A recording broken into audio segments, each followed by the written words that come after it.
Next chapter है जी performing recovery.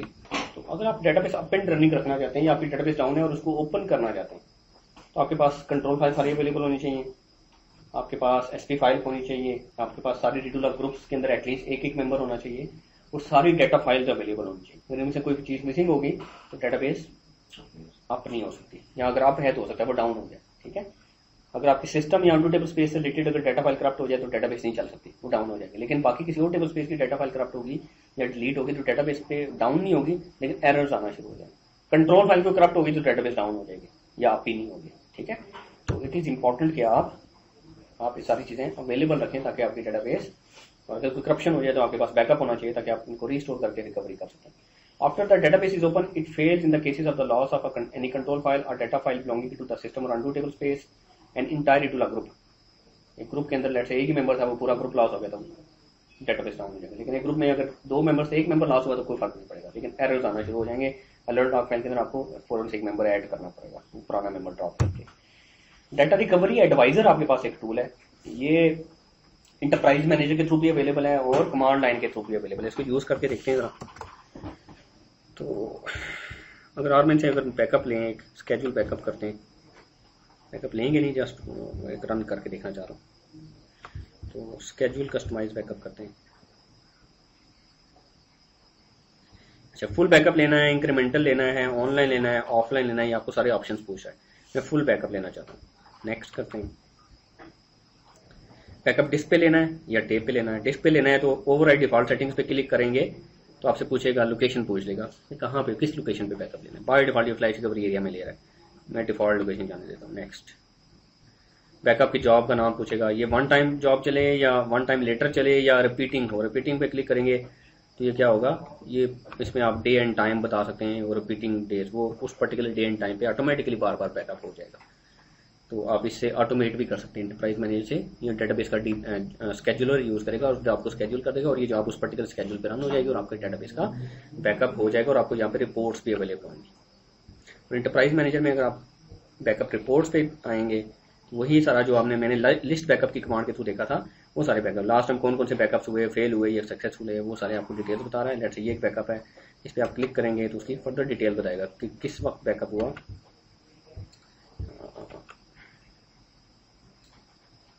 Backup name पे click करेंगे। जो स्केड्यूलिंग वगैरह एंटरप्राइज मैनेजर की तो की नहीं है, इन केस के अगर ये करप्ट होता है या रीइंस्टॉलेशन वगैरह करते हैं तो वो सारे आप यस दोबारा करें। तो बेहतर प्रैक्टिस क्या होगी, क्या वो शेल स्क्रिप्ट्स वगैरह की, मतलब देखिए हम तो ज्यादातर इसके थ्रू करते हैं, इसके थ्रू करते हैं। तो अगर आपको वो स्केड्यूल्स डिस्टर्ब हो गए, उनका बैकअप रखना ही चाहिए अपने पास, वो स्केड्यूल्स के स्क्रिप्ट बना के रखें। तो ये देखिए आपको एक बैकअप की डिटेल बता रहा है, कब कहाँ बैकअप हुआ है, कौन कौन सी फाइल्स का हुआ है। आप लोग एंटरप्राइज मैनेजर के थ्रू बैकअप डिपेंड करता है। हमारे केस में तो हमारे पास लाइब्रेरीज हैं, वो ऑटो लोडर्स हैं और उसमें वेरिटास नेट बैकअप हम यूज कर रहे हैं, एचपी का डाटा प्रोटेक्टर यूज करें, उसमें स्केड्यूलिंग के ऑप्शंस हैं। तो वो टेप पे ऑटोमेटिकली बैकअप हो जाता है डेली रात को। तो हम ये मतलब डिस्क पे बैकअप लेना हो तो मैं इसके थ्रू स्केड्यूल कर देता हूँ, टेप पे बैकअप हो उसके थ्रू ऑटोमेटिकली हो रहा है। ठीक है, वो सारे कॉन्फ़िगर किए नहीं हमें, हाँ वो तो खैर हम खुद ही मैनेज करते हैं। तो वो ये है कि हमने स्केड्यूल किए हुए, हमें अलर्ट्स आ जाते हैं, ईमेल्स आ जाती हैं, एसएमएस आ जाती है, कोई इशू हो तो फिर हम देख लेते हैं रिमोटली कनेक्ट होकर तो क्या मसला है, तो उसको फिक्स कर देते हैं। अच्छा जी, बैकअप रिस्टोरेशन जो है पहले तो कमांड लाइन से करके देखते हैं। मैं डेटाबेस को शट डाउन करता हूँ।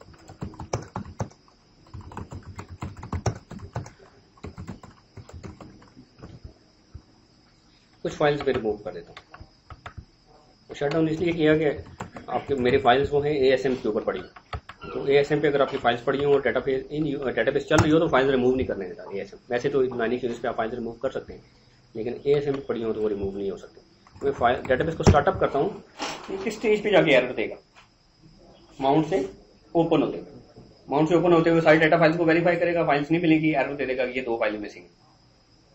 ये देखिए उसने एक फाइल पे एरर दे दिया। इसी तरीके से अगर हम एक और करें select,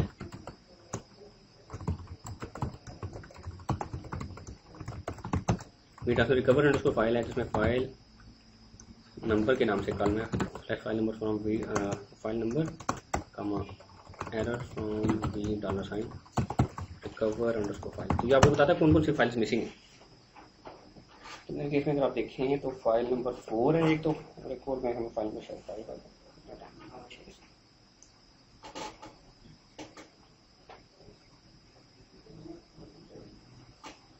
file not found. Unknown का मतलब है कि वो फाइल्स कंसिस्टेंट नहीं है। फाइल 4 एंड फाइल 5 पे फाइल्स नॉट फाउंड आ रहा है और इनके नाम देखना चाहें तो वी डाटा फाइल में इनके नाम देख सकते हैं जाके कि कौन सी फाइल है। तो हमारे केस में वो एक फाइल का नाम तो बता रहा है, उसका फाइल नंबर 4 है। फाइल नंबर 5 का नाम देखना तो आप देख सकते हैं। आप इसको रिकवर करना हो तो इंटरप्राइज बनाने के थ्रू भी मैं रिकवरी कर सकता हूँ। दूसरा ऑप्शन ये है कि ये फाइल्स में आइडेंटिफाई कर लूँ ये कौन सी फाइल है। तो लेट्स से मैं करता हूँ जी describe v dollar sign data file, उसमें select name from v dollar sign data file where file number in 4,5 ये थी 4 and 5।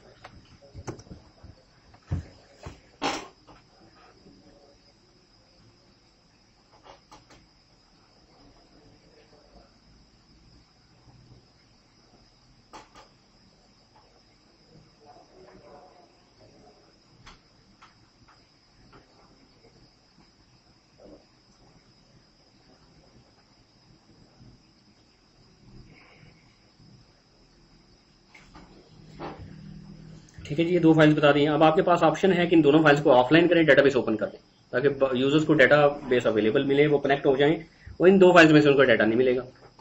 आप एक ऑप्शन तो ये है। दूसरा ऑप्शन ये है कि आप इसी स्टेज पे रिकवरी करें और एक दफा रिकवरी करने के बाद फिर डेटाबेस को अवेलेबल करें।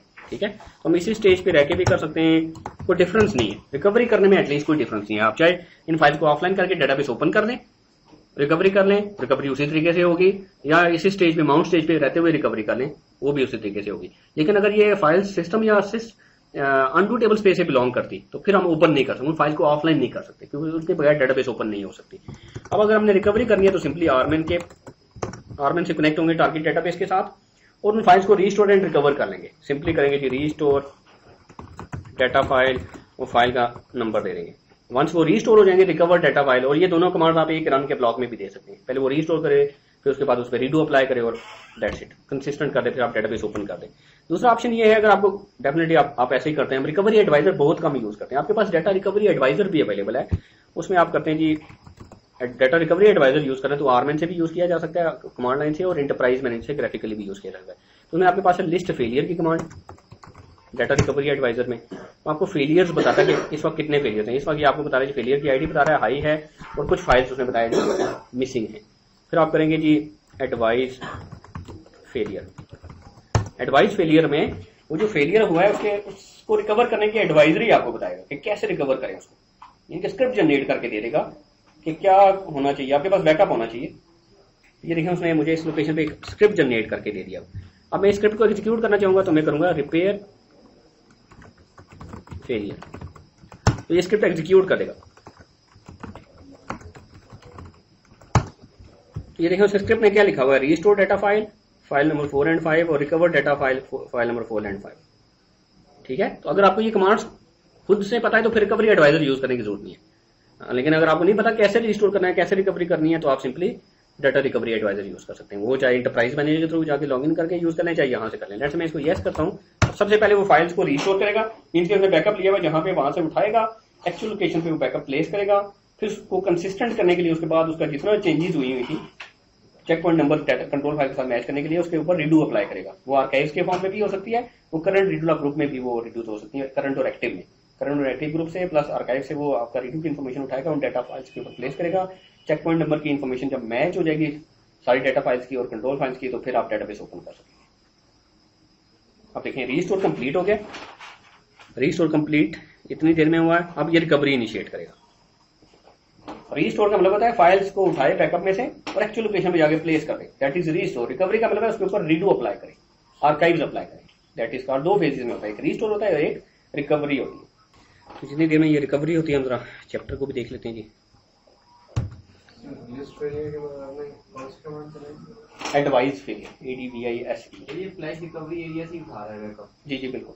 लेकिन अगर मैंने कोई सेपरेट कहीं और अपना backup, restore data file, file का नाम, फ्रॉम और आगे सिंगल कोट में पाथ बता दें। देखें स्टार्टिंग मीडिया रिकवरी कंप्लीट है। ये मीडिया रिकवरी का मतलब है उसके ऊपर चेंजेस अप्लाई कर रहा है। अब वो कह रहा है रिकवरी कंप्लीट हो गया, रिपेयर फेलियर कंप्लीट हो गया है, डेटाबेस ओपन कर दूं, मैं यस कर देता हूँ, डेटाबेस ओपन भी कर दूंगा। अभी माउंट स्टेज पे थी डेटाबेस, फाइल्स रीस्टोर की, उनको रिकवर किया और डेटाबेस ओपन कर दिया। ठीक है, तो ये तो डाटा फाइल्स की रिकवरी है। तो अगर आपकी कंट्रोल फाइल्स लॉस हो जाए तो फिर भी आपकी डेटाबेस ओपन नहीं होगी, या तो आपकी डेटाबेस अगर चल रही है तो डाउन हो जाएगी। अगर वो डेटाबेस डाउन थी ऑलरेडी तो फिर स्टार्टअप पे ही एरर आ जाएगा, नो माउंट स्टेज पे डेटाबेस रुक जाएगी और एरर आ जाएगा। तो अगर आपके पास कंट्रोल फाइल्स की 2 कॉपीज थी और 1 कॉपी मिस हुई है तो फिर तो सिंपली जो एग्जिस्टिंग कॉपी है उसको कॉपी करें और जो मिस हुई है उसकी जगह प्लेस कर दें, उसका नाम चेंज कर दें और डेटाबेस नेक्स्ट स्टेज पे ले जाएं। और अगर आपके पास एक ही कॉपी थी और वही लॉस हो गया तो फिर आपको बैकअप में से उसको रिस्टोर करना पड़ेगा। आपके पास एक कंट्रोल फाइल का लॉस बैकअप होना चाहिए या कोई भी पुराना बैकअप होना चाहिए, उसको रिस्टोर करेंगे, कंट्रोल फाइल को रिकवर करेंगे और डेटाबेस को ओपन कर देंगे। ठीक है, ये करके देख लेते हैं कि कंट्रोल फाइल की रिकवरी भी।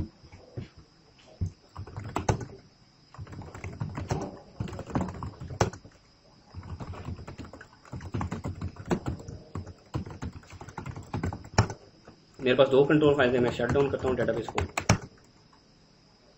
और एक कंट्रोल फाइल जाके रिमूव कर देता हूँ।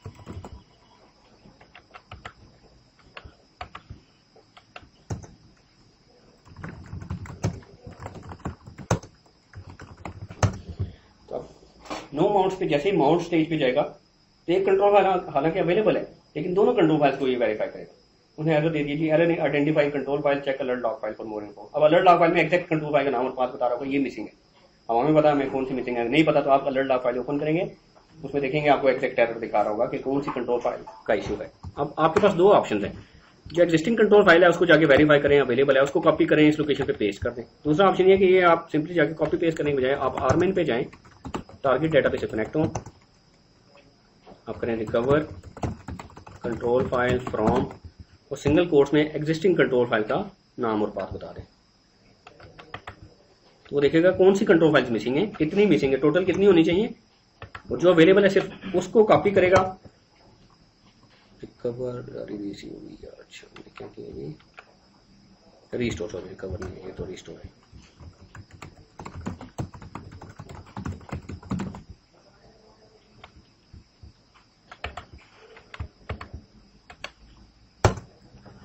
अब वो खुद देखेगा कितनी कंट्रोल फाइल्स होनी चाहिए, ये तो अवेलेबल है, कौन सी मिसिंग है, उस लोकेशन पे जाके इस कंट्रोल फाइल को कॉपी करेगा और उस लोकेशन में जाके पेस्ट करेगा, कंट्रोल फाइल अवेलेबल हो जाएगी आपके पास। तो देखें आप उसने इस लोकेशन पे एक कंट्रोल फाइल जाके प्लेस कर दी।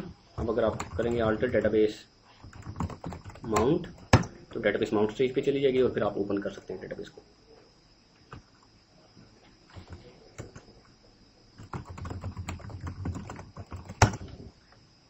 तो ये तो थी कंट्रोल फाइल की रिकवरी। अगर आपके पास एटलीस्ट एक कंट्रोल फाइल अवेलेबल है, नेक्स्ट बुक में हम देखेंगे सारी कंट्रोल फाइल लॉस हो गए तो फिर कैसे रिकवर करेंगे। Loss of a redo log file, अगर आप रीडू लॉग फाइल मिस हो जाए तो फिर जो है, अगर तो एक ग्रुप में लास्ट टाइम हमें मल्टीप्लेक्सिंग की थी कि हर ग्रुप में 2-2 मेंबर्स डाले थे, अगर हर ग्रुप में एक मेंबर एटलीस्ट अवेलेबल है फिर तो कोई इशू नहीं। फिर आपको जस्ट एरर्स आएंगे, आप उनको फिक्स करने के लिए क्या कर सकते हैं, जो मिसिंग मेंबर्स हैं उनको ड्रॉप करें और नए मेंबर्स ऐड कर लें। लेकिन अगर आपका एक पूरा ग्रुप ही लॉस हो गया तो फिर आपको इनकम्प्लीट रिकवरी करनी है, वो नेक्स्ट बुक में पढ़ेंगे कि अगर आपका एक ग्रुप लॉस हो जाता है तो फिर आप कैसे उसको मैनेज करेंगे। क्योंकि ये जो रीडू लॉग फाइल्स की रिकवरी है वो नेक्स्ट बुक के अंदर रिकवर होगी, तो उस स्टेज पे जाके करेंगे। अच्छा, loss of a data file in no archive log mode, अगर आपकी डेटाबेस नो आर्काइव मोड में है और आपकी कोई डाटा फाइल लॉस हो जाती है तो फिर आप क्या करेंगे कि लेट से आपके पास बैकअप 2 दिन पुराना है, आपकी फाइल नंबर 5 है, वो लॉस हो गई है, तो क्या करेंगे आप, क्या प्रोसीजर हो सकता है। लेट से एक फाइल मेरे पास 2 दिन पहले मैंने बैकअप लिया था डेटाबेस शट डाउन करके, मेरी डेटाबेस नो आर्काइव मोड में है, कोई आर्काइव्स नहीं है मेरे पास, तो आज मेरी एक पर्टिकुलर डाटा फाइल करप्ट हो गई है, तो वो डाटा फाइल 2 दिन पुराने बैकअप में से उठा के रीस्टोर कर लूं, दैट इज सफिशिएंट, वो डेटाबेस चला दूं जी। क्यों, रीजन नो आर्काइव्स, आर्काइव नहीं है तो उसे क्या फर्क पड़ेगा, पर 2 दिन पुराना बैकअप है, ठीक है, archive database no archive mode में एक फाइल करप्ट हुई है, तो मैं अब क्या करूं, मैं वो एक फाइल मेरे पास 2 दिन पुराना उस फाइल का बैकअप है मेरे पास, वो सिंपली बैकअप फाइल बैकअप में से उठाऊं और एक्चुअल लोकेशन में प्लेस करूं, दैट्स इट, सफिशिएंट है। कंसेप्ट देखें, मतलब आपको कोई रीजन होनी चाहिए ना कि क्यों नहीं होगा, या अगर हो सकता है तो कैसे हो सकता है। बाकी फाइल अपडेटेड होगी, वो पुरानी यस, वो फाइल पुरानी होगी। चेक पॉइंट नंबर देखिए, डेटाबेस जब ओपन करती है ना ओरेकल, जब डेटाबेस ओपन होगी, माउंट से ओपन स्टेज पे जाएगी, तो चेक पॉइंट नंबर मैच करना चाहिए सारी डेटा फाइल्स का कंट्रोल फाइल के साथ। अब आपकी बाकी सारी डेटा फाइल्स आज के स्टेज पे हैं और उस पर let's say check point number 998 है, और अब 2 दिन पहले चेक पॉइंट नंबर 950 था, तो वो जो पर्टिकुलर डेटा फाइल जो आप रीस्टोर कर रहे हैं वो 950 चेक पॉइंट है उसके ऊपर। वो जब रीस्टोर करेंगे करंट के साथ डेटाबेस ओपन करेंगे तो उस फाइल पे एरर देगा, ये फाइल पुरानी है, डेटा कंट्रोल फाइल के साथ मैच नहीं हो रही है इसका चेक पॉइंट नंबर, इसको रिकवर करो, रीडू दो उसको। अब रीडू तो है नहीं हमारे पास, तो आप नहीं कर सकेंगे। ठीक है, उस केस में क्या ऑप्शन है? उस केस में ऑप्शन ये है कि करंट सारी data files, control file, regular file delete कर दें और 2 दिन पुराने वाली सारी रीस्टोर कर दें। आपकी डेटाबेस 2 दिन पुराने वाली स्टेज पे चलेगी, अब वो 2 दिन का डाटा लॉस हो गया, अब आपको सारा डाटा री एंटर करना पड़ेगा। चेक पॉइंट नंबर बहुत इंपॉर्टेंट है, डेटाबेस कंसिस्टेंट होगी तो डेटाबेस ओपन होगी। ठीक है, आप वैसे कर सकते हैं उसको, एक हिडन पैरामीटर से वो सेट करके ओपन कर सकते हैं, लेकिन उस फाइल में से फिर वो डाटा जो है वो जो है आपको फिर कोई डाटा नहीं मिलेगा, कुछ डाटा करप्टेड होगा, वो नहीं मिलेगा। आर्काइव लॉग मोड में अगर कोई डाटा फाइल लॉस हो जाए सिस्टम या अनडू के अलावा, तो आप data file open, database open करके भी रिकवरी कर सकते हैं और माउंट स्टेज पे भी रहते हुए ओपन रिकवरी कर सकते हैं। सिस्टम अनडू की फाइल कोई लॉस हो जाए तो फिर माउंट स्टेज पे रिकवरी हो सकती है, ओपन स्टेज पे नहीं हो सकती। फिर आप क्या करेंगे, सिंपली फाइल जितना मर्जी पुराना बैकअप है फाइल, वो पर्टिकुलर मिसिंग फाइल्स रिस्टोर करेंगे, सिर्फ वो वाली, उसके बाद आप रीडूज अप्लाई करेंगे उसके ऊपर, प्रोवाइडेड कि आपके पास सारी आर्काइव्स अवेलेबल है। एक भी आप चेन में आर्काइव मिस हुई तो फिर आपको वही हिसाब होगा, आपको पूरी डेटाबेस उस स्टेज पे लेके जानी पड़ेगी। ये हमने कर लिया हुआ जी।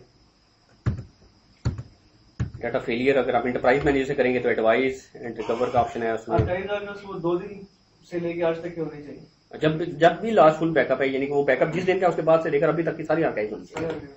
कोई भी आर्काइव चेन में मिस हो गई तो बस वहां तक, उससे आगे रिकवरी नहीं जा सकती। तो ये डाटा रिकवरी एडवाइजर जो है इंटरप्राइज मैनेजर के थ्रू भी अवेलेबल है। आप जैसे क्लिक करेंगे डाटा एडवाइजर सेंटर में जाएंगे, वहां पे डाटा रिकवरी एडवाइजर है, उसमें एडवाइस ले सकते हैं, एडवाइस देगा आपको और आपको स्क्रिप्ट जनरेट करके देगा। कंटिन्यू करेंगे तो स्क्रिप्ट एग्जीक्यूट भी कर देगा, जैसे हमने कमांड लाइन से किया। ठीक है, तो ये व्यूज हैं जो कि आपको IR फेलियर में आपको सारे लिस्ट फेलियर की कमांड से जो आप देखते हैं वो वीटा IR फेलियर के व्यू से भी देख सकते हैं। वीटा IR मैनुअल चेकलिस्ट में एडवाइस फेलियर के थ्रू आप जो देखते हैं वो आपको दिखाएगा। एडवाइस वीटा IR रिपेयर में वो आपको स्क्रिप्ट दिखाएगा और IR फेलियर सेट्स के अंदर वो सारे स्क्रिप्ट और फेलियर्स को रिलेट करके दिखाएगा, एक ही व्यू से सारी इन्फॉर्मेशन आपको दिखाएगा। थर्ड, बाकियों के केस में आपकी डेटाबेस एबनॉर्मली डाउन हो गई चल रही है।